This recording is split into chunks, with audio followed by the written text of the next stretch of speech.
एक बड़ा बयान दिया उन्होंने, कहा नगर निगम हमारी मुट्ठी में है और 15 साल से मैं क्योंकि काउंसलर हूं तो मुझे पता है नगर निगम से कैसे काम कराना है। बिल्कुल ठीक कहा उन्होंने। नगर निगम उन्हीं की मुट्ठी में है। फाइनेंस कमेटी के चेयरमैन वही थे। इतने नगर निगम में घोटाले हुए, सब में साइन उन्हीं के मिलेंगे।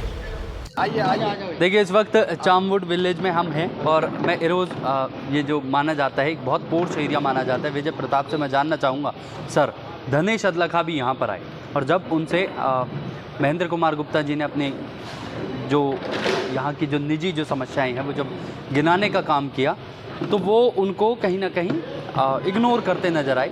हालांकि बाद में बहुत सारी चीज़ें रही जो हमने बाद में देखी, लेकिन एक चीज़ जो मैं जानना चाहता हूँ, 3 महीने में पानी की आपने वाटर लॉगिंग की जो समस्याएं हैं, नाले की जो समस्याएं हैं और शिव दुर्गा विहार से रिलेटेड जितने भी समस्याएं हैं उनका समाधान क्या आपके लिए एक चैलेंज भरा होगा? और चैलेंज तो होना ही चाहिए। अगर पॉलिटिकल आदमी के सामने चैलेंज नहीं करेंगे जी तो फिर वो काम कैसे करेगा? अपने आप के लिए भी चैलेंज होना चाहिए। और 3 महीने में मेरा कमिटमेंट है, पूरा होगा। मैंने इनको सबको प्रॉमिस किया 3 महीने बाद दोबारा आपकी चाय कॉफ़ी रखेंगे हम यहाँ, ये रखेंगे मेरी जी इनके बीच में आके नाश्ता करेंगे और काम रिपोर्ट कार्ड पेश करेंगे। एक अहम सवाल नहीं, अभी पूरा नहीं हुआ आपका जवाब। आपका सवाल लंबा था भाई, मेरा जवाब छोटा था। आपने कहा धनेश जी आए थे और जब प्रॉब्लम्स इन्होंने बताई तो वो उसको अनसुना सा कर रहे थे।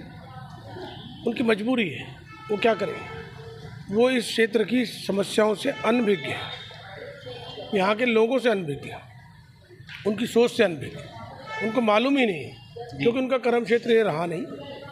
और इसीलिए उनको तो असल में ये भी नहीं पता कि शहर में इतनी ज़्यादा समस्याएं हैं जी। क्योंकि 10 वर्ष वो फार्मेसी काउंसिल के चेयरमैन रहे और काउंसलर रहे अपने उधर 15 साल से।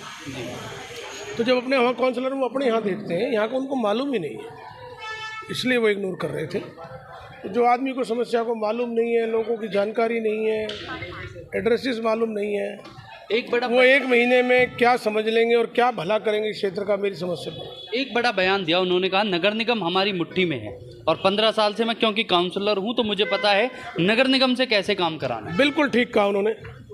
नगर निगम उन्हीं की मुट्ठी में है। फाइनेंस कमेटी के चेयरमैन वही थे। इतने नगर निगम में घोटाले हुए, सब में साइन उन्हीं के मिलेंगे। अब आप बताओ, नगर निगम में जितने भी घोटाले हुए, फाइनेंस कमेटी वाले आदमी के साइन के बगैर कोई चीज़ पास हो सकती है? उन्होंने ठीक कहा, उन्हीं की मुट्ठी में। तो रिस्पॉन्सिबिलिटी किसकी? नगर निगम। जो ये नगर निगम बर्बाद हुआ है, 2,500 हज़ार करोड़ साल का जिसका बजट है, जिसमें 5,000 करोड़ से ज़्यादा के घोटाले हैं, उन्होंने खुद ही कह दिया उनकी मुट्ठी में। तो जनता को समझ जाना चाहिए, मुट्ठी में है, सारा पैसा गया कहाँ? महेंद्र कुमार नगर निगम बर्बाद कर दिया। 3 साल से चुनाव नहीं करा रहे जी। जो व्यक्ति 3 वर्ष से चुनाव नहीं करा सकते, वो आज लोगों से कह रहे हैं हम कर देंगे काम। एक आखिरी सवाल, महेंद्र कुमार गुप्ता जी का संघर्ष जो है वो मैंने बहुत निजी रूप से देखा है। यहाँ पर आम जन की इनकी समस्याएं, पानी में खड़े हो जाना, जब यहाँ पर पानी भर जाता था, लेकिन 10 साल तक किसी ने सुना नहीं। यहाँ पर जब गेट पर नगर निगम ने जब गेट बंद कर दिया तो कोर्ट तक के चक्कर इनको काटने पड़े। सुप्रीम कोर्ट के अधिवक्ता हैं तो हालांकि कोर्ट में इनका जीवन व्यतीत हुआ है, लेकिन इस उम्र में कोर्ट में जाना और इस तरीके की चीज़ें करना बहुत इतना इनका अनुभव है, विज़न भी है, ज्ञान भी है। मैं देखता हूँ दयाल नगर से हमारी आईपी कॉलोनी तक सारा टेल टू बॉटम, मतलब यहाँ सिर से लेकर पैर तक सब जगह ये जाते हैं। मुझे याद है जब गेट पे ताला लगा जी, इससे ज़्यादा शर्मनाक नहीं हो सकता। किसी कॉलोनी की एंट्रेंस ही बंद कर दो, मतलब कहाँ से आ जाएंगे आप? कसूर बिल्डर का और रेजिडेंट्स को तो ये कर ही नहीं सकते आप, ये नियम ही नहीं है। रास्ते बंद नहीं कर सकते, पानी बिजली आप बंद नहीं कर सकते। इन्होंने केस लड़े, इन पे मुकदमे दर्ज और महीनों तक ये सड़क खुदी रही। इससे ज़्यादा पीड़ादायक कोई बात नहीं हो सकती। इन्होंने हमेशा संघर्ष किया है। मैं अब इनके पास आया, मैंने कहा जी आपने इतना संघर्ष किया और बीजेपी सरकार ने क्षेत्र की दुर्दशा की, आपकी मांगें, आपकी कॉलोनी की मांगें इरोज़ की कोई नहीं मानी। अब आप एक मौका कांग्रेस को दीजिए, हमें दीजिए।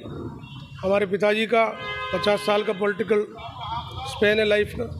उन्होंने इतना लंबा कैरियर है, उन्होंने काम किए। अब 1 वर्ष 5 वर्ष के लिए आप मुझे मौका दीजिए। एक तो इनका आशीर्वाद है, इन्होंने पूरी टीम के साथ मुझे समर्थन। जी। एक आखिरी सवाल, लोग कहते हैं नेताओं की छवि इस तरीके की हो गई है जैसे ही चुनाव से पहले कुछ और, चुनाव के बाद कुछ और। विजय प्रताप से बड़ी उम्मीदें हैं, लेकिन मन में एक शंका भी है, क्या विजय प्रताप बदल तो नहीं जाएंगे? देखो मैंने तो बहुत दौर देखे हैं, जी है ना। जी तो आपने पंकज उदास का सुनने देखा वो गजल जी कि जिसने लाखों हंसी देखे होंगे उसकी नीयत खराब क्या होगी। तो भाई मैं तो बचपन से ही सत्ता देखी, 25-30 वर्ष सत्ता में ही आंखें खुली, हमें इससे कोई फ़र्क नहीं पड़ता। जब हमारे पास सत्ता थी तब भी हम ऐसे रहते थे, जब हमारे पास सत्ता नहीं है तब भी ऐसे रहते हैं। सत्ता का अहंकार सबसे बड़ा दुश्मन है आदमी का।